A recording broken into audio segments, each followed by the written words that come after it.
If somebody asks me the question, do you want to be left behind or taken? I would say I want to be left behind. You know, you might be really surprised by the answer, but just imagine, you are during the time of Noah and the flood comes and take people away, and Noah and his family was left behind. Would you want to be among the left behind group or the one whom the flood has come and taken away?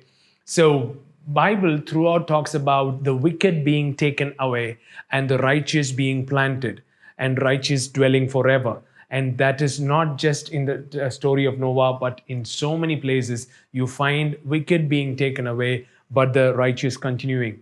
And Jesus warned people, and saying, in the last days also it shall be so, where, wicked will be taken and the righteous will be left behind. So he says, two will be in the field, two will be in the bed, one shall be taken.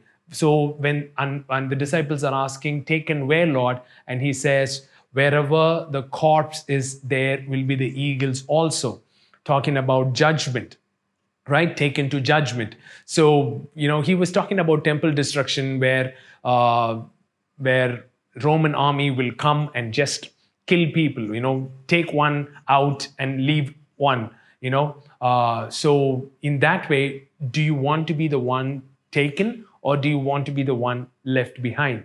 So Bible doesn't talk about we being whisked away somewhere for whatever reason. Bible does talk about righteous being on the earth. Blessed are the meek, for they shall inherit the earth. Righteous shall inherit the earth.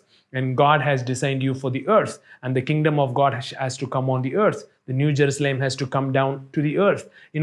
God is really building the whole thing about bringing his kingdom on the earth so that the earth shall look like heaven. So it's not about we being whisked away somewhere to an otherworldly place called heaven.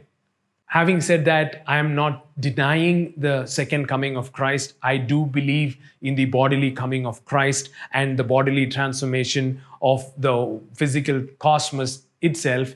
So I just don't believe in this theological view which says, we have to escape from persecution, we have to escape from the evils of this world and be gone to heaven. That's where we are supposed to be. That's not what Bible is saying anywhere, because we are called to be the salt of the earth. We are called to be the light of the world. So we are supposed to be here as a preservation. We are supposed to be here as the light, as darkness covers the earth. And we are supposed to be here because we are the change agents. We are the leaven that leavens the whole lump.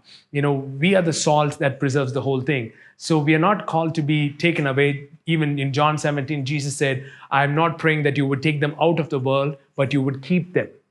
You would keep them in the world. So the thing is not about you being taken out, but you being preserved here so that you can preserve others.